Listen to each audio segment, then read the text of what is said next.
Assalamualaikum warahmatullahi wabarakatuh. Halo, selamat pagi pemirsa RCTV. Apa kabarnya Anda di hari ini? Senang sekali saya Afif Rifai hadir kembali di hadapan Anda pemirsa di program Selamat Pagi Cirebon. Dan pemirsa, berita-berita apa saja yang disajikan baik di koran Juara, koran Radar Cirebon di edisi hari ini, dan juga di koran politik terbesar di Jawa Barat, yaitu koran Rakyat Cirebon. Halaman demi halaman di kedua koran tersebut Anda harus baca agar tidak ketinggalan dan kehilangan informasi tentunya.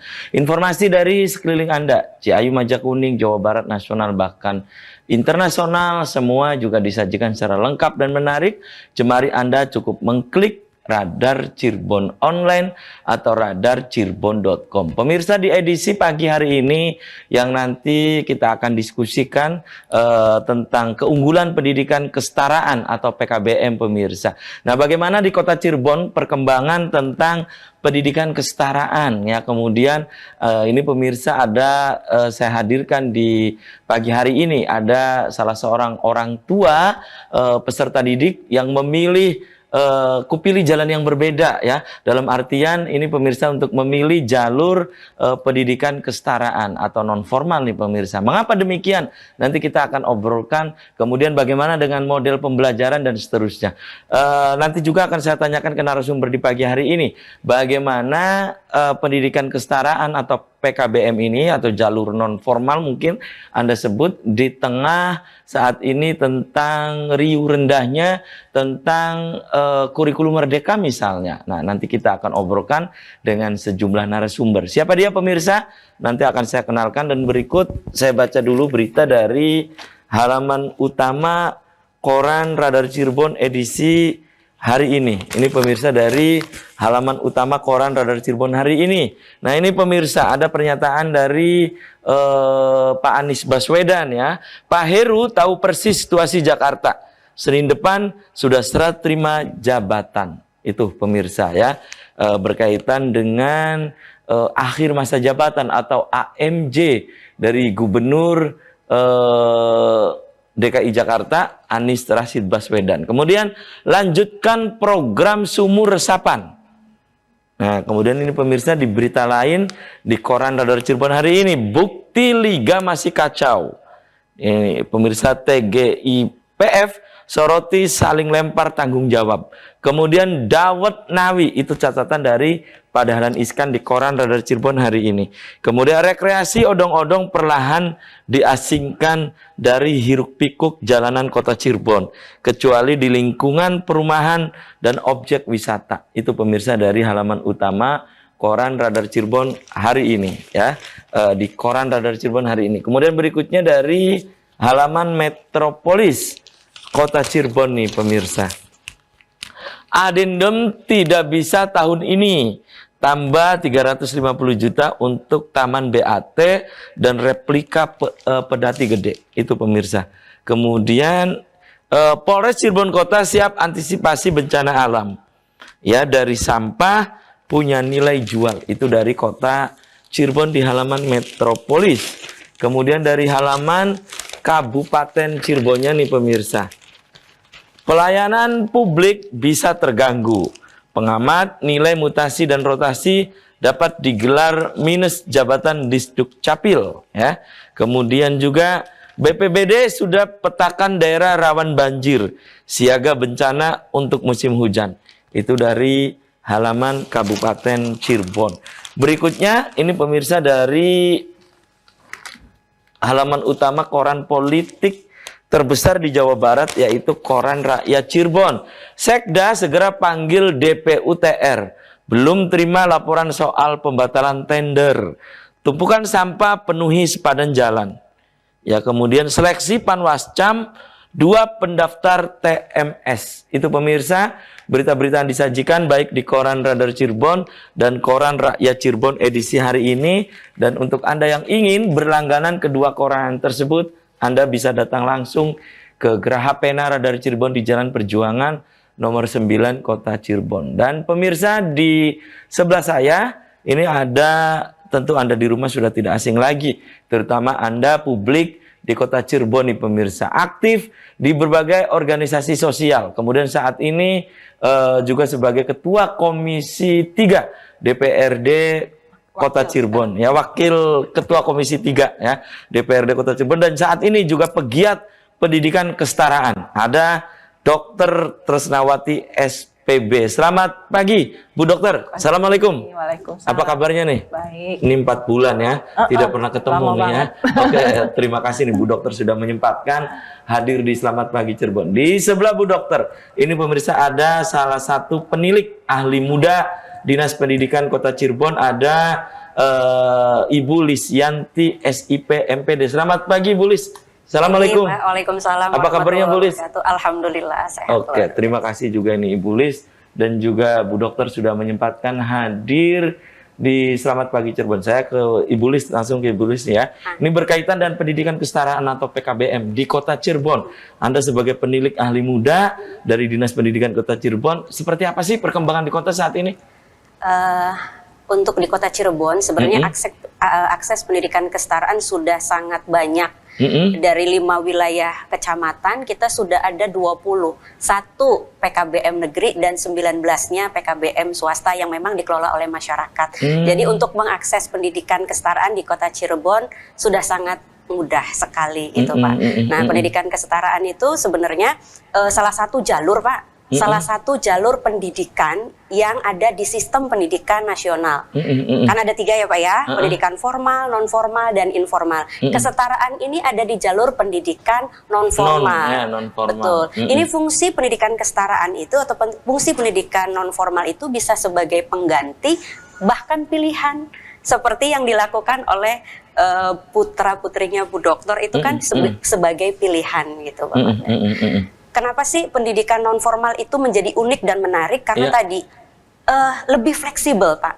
Kalau di pendidikan formal itu terbatas waktu usia misalkan. Waktu di mana waktunya pagi sampai sore. Ya, kalau kesetaraan? Kalau kesetaraan fleksibel Pak. Bisa pagi hari, bisa sore hari, bisa malam hari. Gitu. Bisa diakses oleh anak usia bahkan di luar usia sekolah. Kalau di formal maksimal 21 tahun ya Pak ya.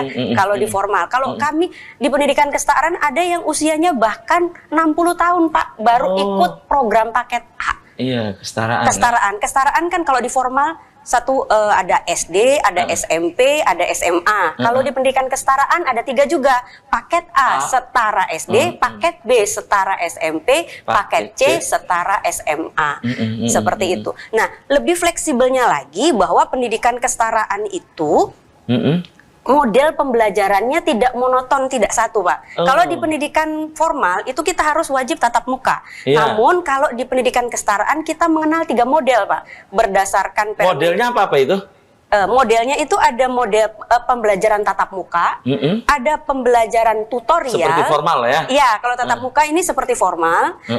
Ada juga tutorial, ada juga belajar mandiri. Nah, belajar mandiri ini bagi peserta didik yang memang tidak bisa hadir secara langsung ke tempat atau ke PKBM atau ke sekolahnya, itu bisa belajar di rumah atau dimanapun, diikat dengan namanya kontrak belajar. Kontrak belajar. Betul. Dan modul pembelajarannya itu sudah disediakan oleh kementerian Pak. Sudah bisa diakses kapanpun dan dimanapun. Ada kasus peserta didik kami yang dia pekerjaannya sebagai pelayar yang harus ada di laut, nggak bisa datang. Dia tetap bisa mengikuti program pendidikan kesetaraan dengan model pembelajaran tadi. Dan tidak ada seragam gitu ya, maksudnya bebas, formal. Betul. Tidak, istilahnya kami di pendidikan non formal itu begitu fleksibel, melayani berbagai macam jenis kebutuhan masyarakat tentang pendidikan.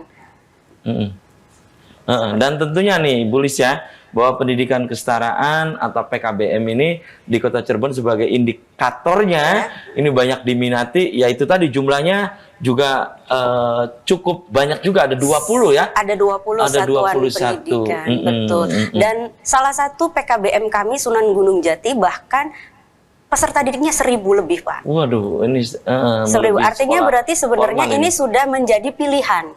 Pilihan ketika yang negerinya ada juga? Ada PKBM lagi namanya SKB, Sanggar Kegiatan Belajar. Ada di Jalan Perjuangan, Pak. Itu satu-satunya. Di Kota Cirebon. Di Kota ini Cirebon. Ya. Baik, gitu, baik. Oke ya. Tahan dulu nih, Bu Lis ya.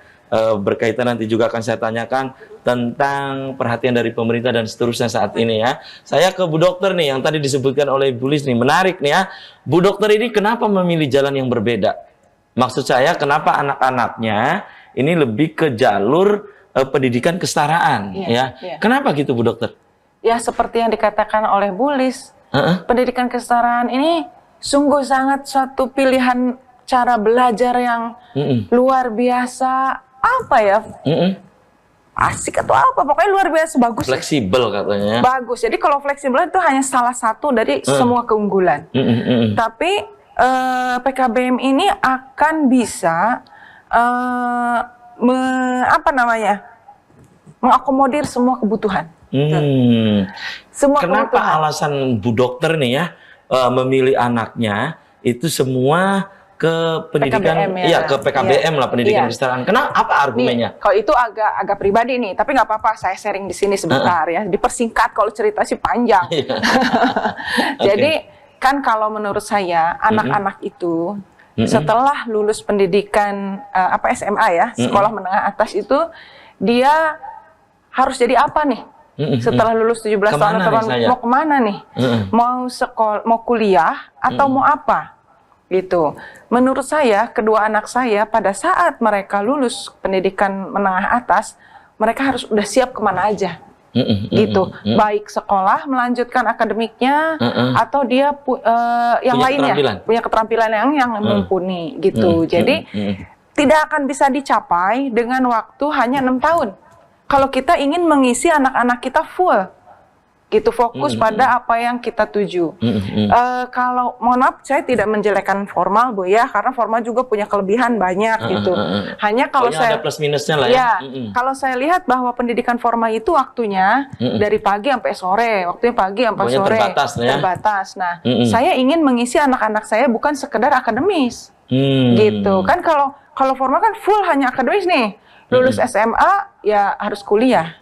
Tapi untuk mencari keterampilan lain atau life skill lain susah karena waktunya udah sore, capek dan lain sebagainya. Gitu ya. Belum PR, esko dan lain-lain. Nah, saya ingin mencari bagaimana cara mengisi akademiknya cukup, tapi bisa juga mencari keahlian lain. Nah, itu bisa kami dapatkan di PKBM. Karena cara belajarnya tadi seperti Bu Lis bilang sangat fleksibel.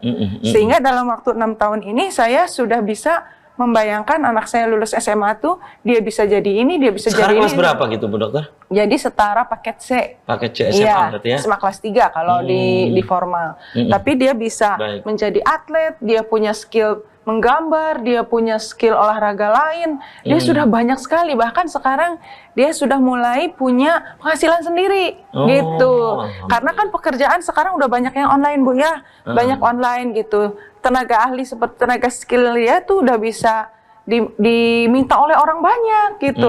Nah, ditulis, dia menggambar, dia banyak order. Melalui panahan juga ya. Melalui panahan. Nah, kalau panahan kan bisa berprestasi banget gitu karena karena waktunya tuh fokus gitu. Ya itu gitu aja. Alasannya ya, salah satu alasannya itu salah satu alasannya bagaimana cara mengisi waktu 6 tahun ini di saat lulus SMA tidak sekedar siap untuk akademik, tapi bisa banyak life skill lain. Dan juga bukan hanya untuk ada satu kertas ijazah itu, bukan hanya itu. Iya, bukan hanya sekedar ada kita hal lain lah ya. Iya. Baik. Tidak kalah nih akademiknya, kita udah dipandu oleh kementerian, udah dipandu semua. Jadi ya termasuk berarti anaknya Bu Dokter ini kesetaraan atau di homeschoolingnya? Ya, kalau homeschooling itu menurut saya ya, homeschooling itu kan cara belajar saya. Jadi kan tidak kemana-mana, belajar di rumah gitu. Tetapi kami semua mengacu kepada PKBM. Itu ya, oke, tahan dulu nih ya, Bu Dokter dan juga Ibu Lis dan pemirsa. Selamat pagi Cirebon akan segera kembali, tetap di RCTV.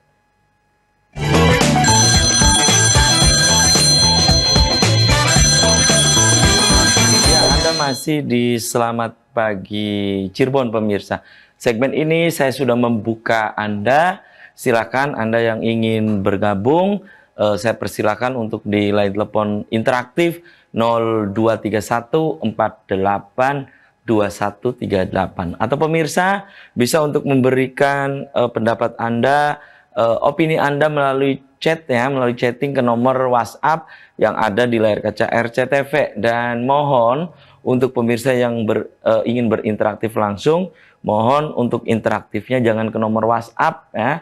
Kami tidak akan mengangkat interaktif dari Anda. Dan kembali saya ke Bu Dokter nih. Bu Dokter, berkaitan dengan homeschooling tadi, pokoknya di kesetaraan lah ya. Ada yang bilang bahwa homeschooling yang saat ini dipilih oleh Bu Dokter dan pokoknya keluarganya Bu Dokter. Ini ada, banyak masyarakat yang bilang bahwa homeschooling itu maaf ya, ini high class. Iya, untuk high class, pokoknya orang-orang berada. Apa betul demikian? Kalau menurut saya salah ya. Mengapa? Karena sebenarnya kalau saya nih, sekolah homeschooling ya, istilahnya kan homeschooling, sekolah rumah gitu. Ada aturannya sendiri. Tapi secara legalitas saya kan PKBM. Jadi saya belajar di rumah, memberikan pembelajaran pada anak-anak melalui guiding dari PKBM, tapi belajarnya bisa di rumah. Gitu. Itu dengan kapanpun gitu ya, kapanpun. Waktunya dipilih. Murah banget. Iya. Kenapa murah banget? Hemat banget. Hemat banget. Kenapa semua udah ada data dari PKBM? Modul udah ada, nggak usah beli buku, nggak ada seragam, nggak ada uang gedung, nggak ada apa-apa. Itu kan hemat banget. Nah kemudian pembelajaran selalu diawasi oleh penilik gitu ya. Jadi institusi ada, NISN ada, masuk Dapodik, rapot juga online ya Bu. Rapot ada, ijazah ada. Lah, kenapa itu mahal? Itu murah banget. Buku ada semua. Kalau kita mau belajar seperti tadi metodenya, apakah dengan tutor? Ya kita kan ada jadwal di PKBM. Ada tatap muka, ada tutorial, ada mandiri. Saya sendiri pribadi kalau yang pelajaran ringan ya saya bisa ngajarkan kan. Dan mereka juga sudah pandai kan, anak-anak ini bisa belajar seperti sejarah, PKN itu kan bisa belajar bahasa sendiri. Indonesia ya. Bahasa Indonesia, bahasa Inggris. Tapi kalau udah spesifik matematika dan lain-lain, pokoknya berhitung lah ya. tentu ke tutor. Ke tutor gitu. ya. Iya, ada Kalau tutor yang selalu membimbing. Fisika, Ya itu saya menyerah itu, udah lupa. Iya. Tapi kalau yang lain-lain itu bisa kita memberikan pembelajaran sendiri. Jadi nggak ada itu yang namanya homeschooling itu mahal. Iya, tapi kan di masyarakat kita ini masih asing banget ya, Bu Dokter. Iya. Apa sih homeschooling gitu kan? Iya. Bagaimana cara belajarnya dan seterusnya gitu Iya, kan? padahal- Apakah ijazahnya sama kan begitu kan? Iya, dengan formal, Iya. dengan sekolah-sekolah formal Iya. atau sekolah-sekolah mainstream itu kan? Betul. Jadi kalau saya sungguh sangat prihatin kalau orang ingin ke sekolah favorit. Wah, kalau aku enggak, aku udah punya favorit sendiri, yaitu PKBM ini, gitu, pendidikan kesetaraan ini, baik. gitu. Oke, Ibu Lis, apa betul yang disampaikan oleh Bu Dokter tadi bahwa homeschooling itu atau PKBM yang dipilih oleh Bu Dokter itu kan biasanya identiknya dengan orang berada ya, kelas menengah lah, high class. Apa betul demikian? Ini tidak mesti gitu. Apa betul? Tidak mesti begitu, Pak. Jadi kami di Pendidikan Kesetaraan itu juga mendapat bantuan operasional dari kementerian. Jadi itu juga sebenarnya sudah merupakan support anggaran untuk membiayai pembelajaran di PKBM. Sehingga kalau dikatakan bahwa pendidikan kesetaraan atau homeschooling itu mahal, sebenarnya tergantung dari sudut pandang sih, Pak. Sudut pandang masyarakatnya seperti apa gitu. Ya mungkin masyarakat melihatnya anak-anak artis, selebritis itu kan mayoritas di homeschooling, mungkin begitu kan ya? Betul. Tentunya juga mungkin ya tadi kembali lagi mungkin layanannya juga akan berbeda. Mungkin ketika itu adalah artis, tentunya mendatangkan tutor. Otomatis kan berarti harus menyediakan anggaran tersendiri. Tetapi apabila konsepnya ikut ke PKBM, ya sesungguhnya itu akan sangat terjangkau sekali. Dan sebenarnya salah satu keunggulan dari PKBM itu tadi, Pak, untuk membuka akses seluas-luasnya, termasuk kepada masyarakat yang mohon maaf secara kondisi ekonomi memang kurang mampu, gitu. Di PKBM kami, insya Allah PKBM Kota Cirebon semuanya itu akan sangat membantu masyarakat untuk bisa mengenyam pendidikan. Tidak akan dipersulit soal biaya lah gitu. Iya. Kalau perhatian dari pemerintah saat ini, Ibu Lis, seperti apa nih? sepertinya kalau di pemerintah pusat tadi kita sudah sama-sama seperti pendidikan formal bahwa kita dapat, kalau di formal ada BOS, kalau kita ada BOP. Cuman memang kalau di pemerintah Kota Cirebon saat ini karena dampak pandemi konon pusing katanya Pak. Jadi saat ini memang di Kota Cirebon memang perhatiannya lagi sedang menurun. Itu mudah-mudahan kalau kondisinya semakin baik. Ya, melalui ibu, barangkali ibu sehingga perhatian kepada kami lebih, sehingga kualitas yang kami harapkan untuk pendidikan kesetaraan seperti tadi kepada ibu, bahwasanya lulusan pendidikan kesetaraan harus mampu struggle ya Bu, harus bisa menghadapi tantangan kehidupan selanjutnya dengan dibekali dengan keterampilan bukan fungsional. hanya secari kertas itu ya, ijazah maksud saya. Betul. Secara pemberdayaannya dan keterampilan fungsionalnya ini yang harus kita kedepankan. Mudah-mudahan Bu Dokter ini bisa membawa ini. Iya, oke, Ibu Lis. Ini berkaitan dengan lulusan ya. Lulusan kemudian bisa melanjutkan ke jenjang yang lebih tinggi lagi. Juga berkaitan dengan ijazah apa juga tidak ada tidak dianggap ini merupakan second class gitu? Tidak, sama sekali tidak. Setara, ini pokoknya setara. Kenapa Pak dikatakan setara? Kita kurikulumnya juga dari kementerian. Kita menggunakan standar nasional pendidikan juga yang sama berdasarkan PP 57 2021. Artinya kita semua sama Pak. Cuman pendekatannya, jalurnya berbeda. Kalau formal ya demikian, kalau non formal ya kekhasannya demikian seperti yang tadi sudah kita jelaskan. Jadi pemerintah ingin memberikan akses seluas-luasnya kepada masyarakat untuk mengenyam pendidikan, hak setiap warga negara begitu Pak, menjamin. Mungkin ada ini Mas. Ya, silakan Bu Dokter. Tambahannya. Jadi mindset orang masyarakat sekarang ini masih bahwa pendidikan formal itu orang-orang yang di atas 21. Karena yang 21 tahun itu kan yang adanya di pendidikan formal, berbatas. Dianggapnya PKBM itu untuk orang yang di atas 21 tahun. Iya, pokoknya inilah ya. Yang orang yang udah nggak bisa sekolah, ketinggalan waktunya, udah ke PKBM aja, gitu. Itu padahal ya mindsetnya ya. Iya, padahal tidak. Bisa sesuai dengan usianya gitu. Usianya SMP bisa kejar paket B bisa gitu banget ya. Bisa banget sesuai dengan usia dan itu diatur kapan harus ujian, kapan harus lulus, kapan harus itu semua gitu. Yang bedanya adalah di PKBM itu kalau yang di atas 21 tahun sekarang yang masih sedih, saya masih mau curhat kepada Ibu dan kita juga karena itu adalah keputusan dari pusat ya Bu ya, bahwa di atas 21 tahun tidak ada bantuan ya Bu. Betul. Jadi di atas 21 tahun tidak ada bantuan. Jadi untuk padahal PKBM ini masih banyak yang di atas 21 tahun. Nah, bahkan mayoritas ya. Bahkan saat ini mayoritas. Nah, kami khususnya saya ingin mengajak itu, ingin mensosialisasikan bahwa PKBM ini jangan untuk orang di atas 21, tapi sesuai dengan usianya. Iya, nah disitulah kita memang bukan karena ingin dapat bantuan ya, tapi tentu saja PKBM ini karena memang berbasis masyarakat, pegiat-pegiat sosial semua gitu ya Bu ya, semua pegiat sosial ya tentu mengharapkan sekali bantuan ini. Nah kalau misalnya murid-murid PKBM ini bisa di bawah 21 kan dapat bantuan dari pemerintah. Nah sementara yang masih di atas 21 harus lebih gimana nih cara biayanya karena tidak ada. Kalau sebelumnya 21 tahun ke atas masih dapat bantuan. Nah sejak tahun berapa itu Bu di atas 21? 2020 mungkin. 2020 yang 21 ini dari pemerintah tidak ada bantuan. Baik. Gitu. Bu Dokter, khawatir nggak ini anak-anak Ibu Dokter kan di kesetaraannya? Di homeschooling. Ini melanjut tadi dari Ibu Lis ya, khawatir tidak bahwa nanti ini ijazahnya bagaimana anak saya? Khawatir nggak? Tapi tahan dulu nih ya, Siap. Bu Dokter dan pemirsa. Selamat pagi Cirebon akan segera kembali usai komersial break berikut ini.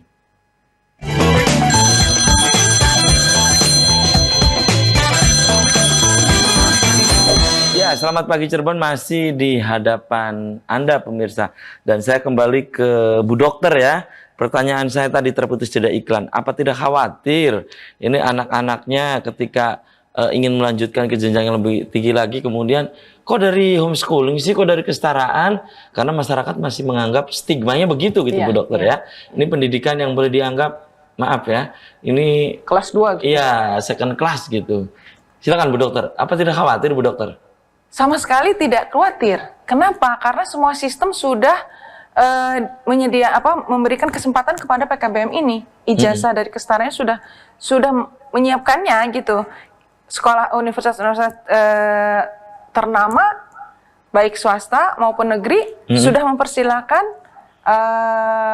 murid atau calon mahasiswa yang lulus dari kesetaraan. Jadi bukan yang kita takutkan adalah bagaimana diterima atau tidak. Tidak usah kita menerima pendapat orang yang kekhawatiran gitu. Yang jelas sistem sudah tersedia untuk kelulusan kesetaraan ini. Sudah disiapkan karpet merahnya, patronnya sudah ada. Jadi apa yang kita takutkan? Apa yang kita khawatirkan? Nggak ada sama sekali. Nah, adapun kalau pendapat orang ya itu sih terserah ya. Itu kan mereka yang punya pengetahuan atau pendapat sendiri.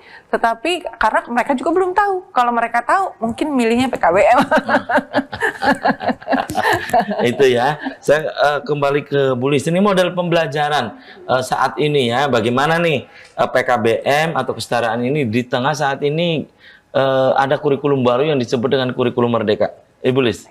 Sebenarnya pendidikan kesetaraan itu sudah merdeka lebih dulu. Lebih dulu merdeka. Jadi berkaitan dan ada kurikulum merdeka ini tidak asing ya? Tidak asing, dan sebenarnya mungkin kalau boleh saya katakan itu adalah adopsi dari pendidikan kesetaraan sebenarnya, karena kan di dalam kurikulum merdeka itu kan tadi nantinya ada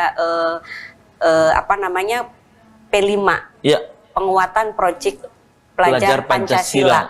Itu sebenarnya di kurikulum pendidikan kesetaraan namanya pemberdayaan dan keterampilan, Pak. Di mana anak-anak ini, peserta didik ini, selain dari unsur akademiknya, tetapi keterampilannya pun bisa dia miliki sehingga setelah lulus dia mempunyai kemampuan-kemampuan yang bisa dia gunakan untuk kemandirian di masyarakat nanti, gitu, Pak. Jadi sebenarnya kurikulum merdeka itu ya bukan hal asing buat pendidikan kesetaraan. Oh, gitu ya. Betul. Nah, kalau di Kota Cirebon nih mayoritas PKBM atau kesetaraan ini belajarnya di malam hari atau di sore hari atau di siang hari, Ibu Lis? Rata-rata memang pembelajaran di PKBM itu ada di malam hari ya Pak Di ya, malam kebetulan. Tapi ada juga yang pagi hari, seperti ada di homeschooling, Sabilul Quran yang memang waktunya di pagi hari gitu. Dan itu memang nggak beban belajarnya pun ya seperti tadi, kalau di formal dari pagi sampai sore harus belajar. Tetapi kalau di pendidikan kesetaraan ada 3 metode tadi tuh Pak. Tatap mukanya cuma 20%, tutorialnya 30%, dan mandirinya bisa 50%. Jadi anak-anak bisa mengatur waktu belajarnya ya sedia punya waktunya seperti apa, sefleksibel mungkin. Sehingga anak-anak ya nggak terlalu terkungkung dengan sistem itu gitu. Kan biasanya dibatasi ya waktunya gitu. Misalnya masuk jam 7, istirahat jam 10, kemudian juga pulang setengah 2 gitu. Kalau di PKBM tidak ya? Tidak begitu, dan rata-rata pembelajaran yang menurut pemantauan kami itu sekitar 2,5 sampai 3 jam per harinya. Belajarnya itu? Belajarnya, dan itu rata-ratanya dari jam 7 sampai jam 21 di masing-masing PKBM. Yang memang ini PKBM karena ini kan berbasis masyarakat. Itu gurunya bagaimana Bu? Tutornya. Tutornya. Ya, tutornya itu memang sebagian juga ada yang kalau di pagi hari dia mengajar di sekolah formal, malam harinya mengajar di PKBM. Ada juga yang begitu? Dan banyak Pak, banyaknya memang begitu, sehingga untuk mutu PTK atau pendidiknya itu sudah tidak diragukan lagi, karena memang itu juga kita di pendidikan non formal ada ketentuannya, harus S1, linearitas itu semuanya juga ada, sama gitu ya, diperlakukan. Nah, kalau homeschooling bagaimana gurunya? Ini diatur oleh Dinas Pendidikan atau memang Bu Dokter sendiri yang kayak les privat itu gitu? Bagaimana Bu homeschooling itu? Kalau saya anak-anak tuh kan ikut ke dalam PKBM-nya. Ikut ke dalam PKBM-nya. Jadi sebenarnya saya nggak khawatir karena ada tutornya. Tetapi kalau saya ingin memberikan tambahan lain ya tentu saya berikan. Gitu. Karena kan memang PKBM lebih free waktu belajarnya. Gitu. Jadi ya kalau saya sih ikut PKBM sih. Gitu. Ikut PKBM, tapi saya pribadi ingin memberikan pengayaan kepada anak saya secara lebih spesifik, gitu. Nah itu free. Ya pasti nih pemirsa juga di rumah ada yang menanyakan Bu Dokter. Ini kalau ujian, kalau semester itu bagaimana Bu Dokter? Ada waktunya. Ada waktunya. Ada waktunya, diatur, ada jadwal. Bahwa ujian modul tanggal segini, HNBK begini, itu ada jadwalnya semua. Dan ikuti. Hanya cara belajarnya lebih fleksibel. Tapi aturan-aturan itu kita ikuti pada saat waktunya ujian modul ya ujian. Pada saat ANBK ya ANBK. Ujian nasional Ya ikut atuh. ikut. Iya, waktunya sama, aturannya sama. Baik komputer Ibu ya? Iya. Semua kan ya gitu.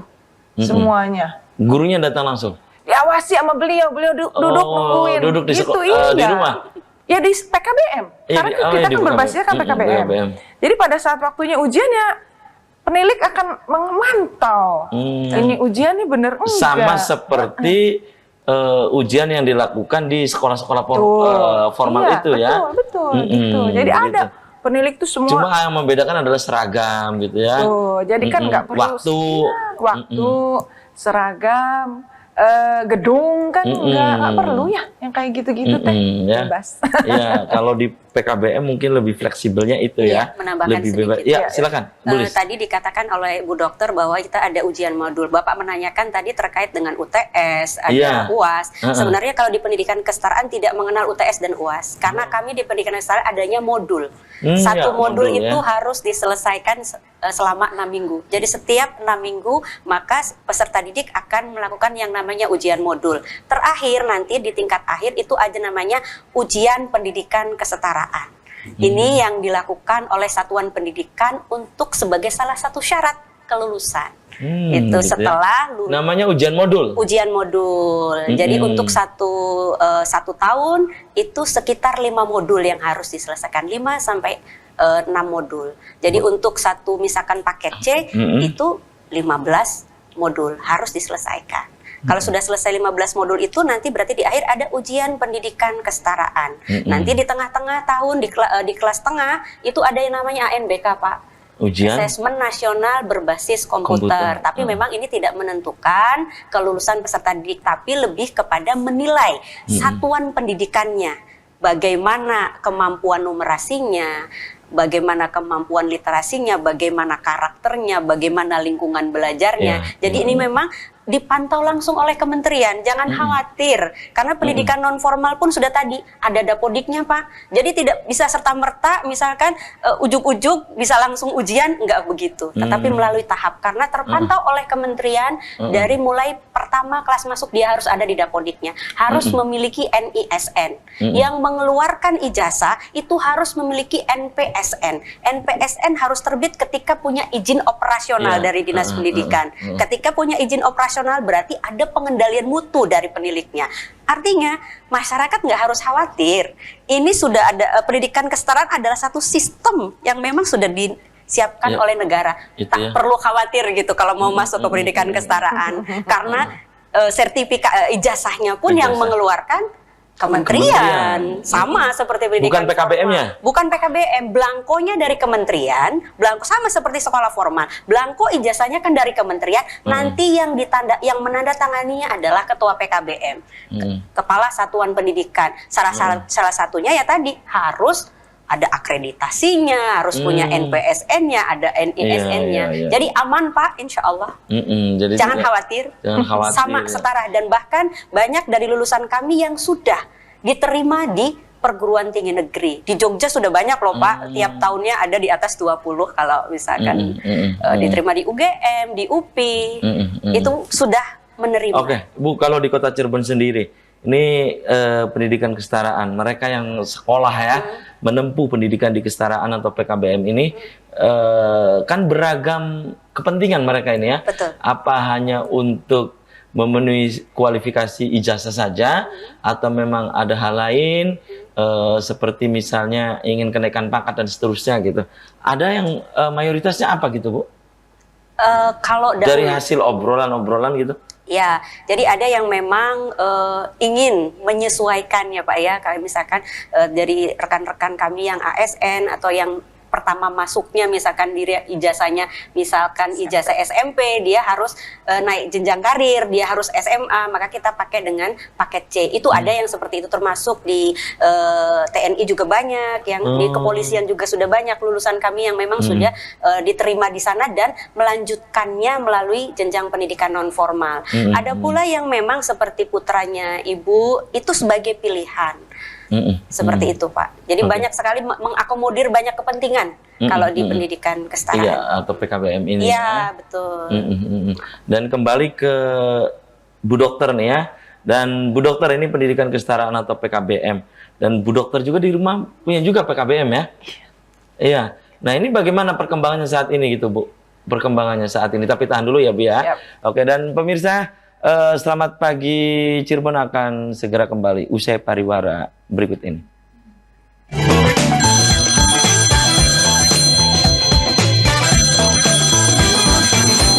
Anda masih di Selamat Pagi Cirebon pemirsa. Pagi ini saya masih bersama pegiat pendidikan kesetaraan, Dr. Tresnawati SPB, kemudian juga ada penilik ahli muda Dinas Pendidikan Kota Cirebon, ada Ibu Lisianti SIPMPD. Kembali saya ke Bu Dokter ya. Bu Dokter, ini perkembangan PKBM yang Bu Dokter ini ya miliki, ya kelola. Seperti apa sih saat ini perkembangannya? Kalau PKBM Namira itu termasuk yang junior, pendatang baru. Yang baru ya Bu, itu termasuk yang termasuk yang baru. Dibandingkan dengan PKBM yang lain yang sudah lebih senior, yang udah banyak menelurkan lulusan-lulusan. Tentu saja kalau PKBM Namira harus banyak belajar, tapi kami tidak mau ketinggalan. Kami sudah terakreditasi, lulusan sudah ada, dan berusaha untuk terus menjadi lebih baik dan dipercaya oleh masyarakat untuk menjadi satuan pendidikan yang menelurkan wajib-wajib belajar ini menjadi yang mumpuni. Itu ya. Gitu. Tapi kami tidak perkembangan peserta didiknya kebanyakannya masih yang di atas 21. Di atas 21. Tidak kebanyakan sih. Seperti umumnya lah ya. Iya. Ya, tapi masih ada, jadi PKBM. Kalau yang paket C memang masih di bawah 21. Paket A sedikit, karena memang rata-rata sudah banyak yang lulus SD sih Bu ya. Masyarakat itu sudah banyak yang lulus SD. Jadi yang terbanyak itu paket C. Orang yang baru lulus SMP. Jadi full hampir banyak tuh paket C. Nah yang paket B lebih sedikit, paket A lebih sedikit lagi. Gitu, lebih sedikit lagi paket A. Ya kami terus berjuang sih untuk meningkatkan mutu, dan karena memang sudah niat. Kalau kita mencintai itu ya bukan abal-abal ya, anak kita sendiri diterjunkan ke situ gitu. Diterjunkan ke situ totalitas untuk masuk dan memperkenalkan bahwa PKBM ini adalah pilihan gitu untuk pendidikan. Oke. Dan saya ke Ibu Lis nih ya.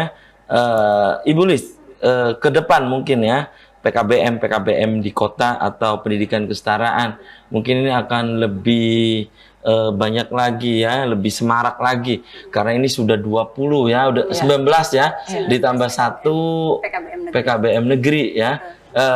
Antara negeri dengan swasta PKBM atau pendidikan kesetaraan ini berbeda nggak? Dari sisi apa berbedanya gitu?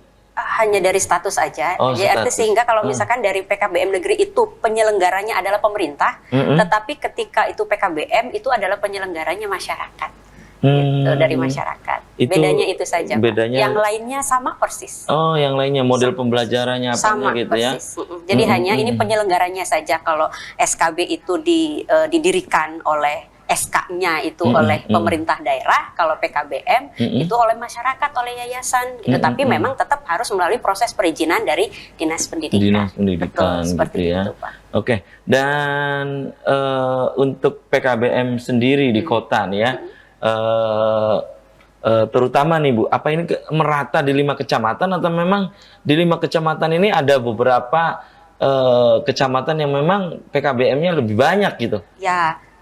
Di Kecamatan Kesambi dan Kecamatan Harjamukti memang jumlah PKBM-nya lebih banyak ketimbang di Kecamatan Kejaksan yang memang hanya 1. Di Lemawungkuk juga ada beberapa, tapi memang tidak merata di setiap kecamatan karena mungkin juga jumlah penduduknya lebih besar gitu. Tapi yang paling banyak di Kesambi dan di Harjamukti. Harjamukti ya, gitu ya. Sebarannya. Sebarannya. Tapi itu sudah bisa mengakses. Saya kira sudah bisa mengakses warga masyarakat Kota Cirebon kalau memang berkenan untuk bergabung di pendidikan kesetaraan itu sudah bisa memberikan akses yang sangat luas. Bahkan sebenarnya banyak yang dari kita kan karena daerah pinggiran Kota Cirebon kabupaten itu banyak yang bahkan malah ikutnya ke kota, ya? Kota begitu. Jadi bukan hanya formal saja. Jadi kayak Kota Cirebon sebagai destinasi pendidikan tuh bukan hanya di formal, di non formalnya pun demikian. Sama gitu ya. Sama. Dan Ibu Lis dan juga Bu Dokter bahwa satu kata bahwa baik pendidikan formal non formal ini tidak ada kastanisasi pendidikan gitu, Bu. Betul. Tidak ada kastanisasi pendidikan, itu hanya perbedaan jalur saja. Jenjangnya kan sama. Ini semua sama gitu ya? Sama. Baik Semuanya ijazah sama. dan yang lain juga sama. Sama, gitu ya? sistemnya itu kan dalam kerangka sistem pendidikan nasional gitu. Jadi masyarakat tidak perlu meragukan lagi, ini dijamin oleh negara. Jadi nggak ada perlu keraguan nanti ijazahnya tidak diakui, tidak demikian. Tidak demikian adanya, itu diakui dan banyak buktinya. Iya, kastanisasi pendidikan Tidak atau ada. ya ini katanya Bu Dokter satu kata ya kata Ibu Lis tadi bahwa pesan di pagi hari ini sebetulnya bahwa kita menepis bahwa baik antara formal dengan pendidikan non formal dengan formal itu tidak ada bedanya gitu. Sama sekali tidak ada. Tidak ada. Dan yang Bu Dokter rasakan juga begitu. Iya, betul. Oh, saya udah dari SD ya. Kalau anak saya malah paket A. Oh, dari SD berarti? Iya, anak saya dari paket A. Dia nggak kenal yang namanya sekolah formal. Dan ijazahnya paket A. Gitu. Jadi dari SD, SMP sekarang sedang menjalani. Kalau yang SMA memang baru ikutnya paket B dan sekarang sedang paket C. Jadi tidak ada kekhawatiran sama sekali gitu. Tidak dipandang sebelah mata lagi. Tidak. Ya enggak sama sekali. Makanya saya ingin nih para orang tua, ini anak-anak tuh kan individunya unik ya. Iya. Satu sama lain, jangankan sama anak-anak yang lain. Karakter berbeda lah Karakter tentunya. berbeda. Antara anak satu sama anak lain dalam saudara aja beda. Apalagi dengan yang luar. Dia tuh ada yang senangnya matematika, ada yang senangnya fisika, ada yang senangnya seni, ada yang senangnya apa yang Pokoknya lain. beragam lah ya. Beragam. Dia tidak bisa anak itu disamaratakan dengan general pendidikan yang seperti formal gitu ya. Mohon maaf saya jadi salah menyebut, tapi maksudnya anak kita ini uniklah dengan kemampuan dan kepeminatannya masing-masing. Itu ya. Jadi kita penuhi anak-anak itu dengan kepeminatannya tanpa mengurangi kesempatan pendidikan akademisnya. Karena pendidikan akademis bisa kita dapatkan di PKBM. Itu ya. Kepeminatan yang lainnya bisa juga di PKBM. Karena di PKBM banyak pembelajaran life skill yang bisa diselenggarakan oleh PKBM. Gitu. Itu ya. Ibu Lis, ini berkaitan dengan opini ataupun ini ya pola pikir di masyarakat. Apa yang mestinya dilakukan oleh pemerintah menurut Ibu Lis bahwa karena di masyarakat kita mayoritas menganggap bahwa kenapa sih harus di sekolah non formal gitu kan? Formal aja sih biar ijazahnya bla bla bla bla gitu kan. Nah, apa yang mesti dilakukan? Padahal tadi kita obrolan bahwa ini tidak ada kastanisasi. Ini semua sama di pendidikan baik formal maupun non formal. Apa yang mesti dilakukan oleh pemerintah? Sosialisasikah untuk merubah mindset ini apa gitu menurut Ibu Lis? Ya, seperti tadi Bapak bilang, mungkin bentuknya sosialisasi atau publikasi pengenalan dengan memberikan informasi yang sebenar-benarnya kepada masyarakat apa itu pendidikan kesetaraan. Termasuk juga ya harapan kami semua tentunya juga bukan hanya masyarakat yang harus berubah mindsetnya tentang pendidikan kesetaraan, termasuk pemerintah juga keberpihakannya kiranya juga lebih merata ya Bu. Keberpihakan kepada non formal ya, pun artinya gitu ya. bahwa ini adalah sistem yang diselenggarakan oleh pemerintah. Ya, pemerintah harus memperlakukannya sama seperti itu. Beri publikasinya, sosialisasinya, keberpihakannya seperti itu. Baik. Menurut saya sih, Pak. Oke, ya oke, dan sayang sekali ya Ibu Lisyanti dan Bu Dokter usai sudah kebersamaan di Selamat Pagi Cirebon edisi pagi ini. Nanti kita bisa dilanjut lain waktu, lain kesempatan, tentu dengan tema yang berbeda. Bu Dokter, closing statement, pesannya apa nih untuk pemirsa di rumah? Silakan Bu. Ya. Kepada para orang tua, khususnya warga Kota Cirebon, jangan pernah khawatir untuk menyekolahkan anak-anaknya di PKBM atau kesetaraan. Karena dengan bersekolah di pendidikan kesetaraan, itu akan banyak hal atau banyak kesempatan lain yang bisa kita berikan selain kepandaian akademiknya. Oke, Ibu Lis, sekarang silakan Bu, di closing statement. Baik, bahwa pemerintah menyiapkan satu sistem pendidikan nasional itu 3 jalur. Formal, non-formal, informal. Artinya bahwa pendidikan non formal itu sudah dijamin oleh undang-undang. Masyarakat tidak perlu khawatir dengan sistem pendidikan nasional itu atau jalur pendidikan non formal, bahwa itu diakui oleh negara. Itu ya. Oke, terima kasih nih Bu Lis dan Bu Dokter sudah menyempatkan hadir di Selamat Pagi Cirebon ya. Oke, dan pemirsa, demikian Selamat Pagi Cirebon edisi pagi ini, semoga bermanfaat. Terima kasih atas perhatian dan kebersamaan Anda. Akhirnya saya, Afif Rifai, dan kerabat kerja di pagi hari ini harus pamit undur diri. Sampai jumpa lagi besok. Wassalamualaikum warahmatullahi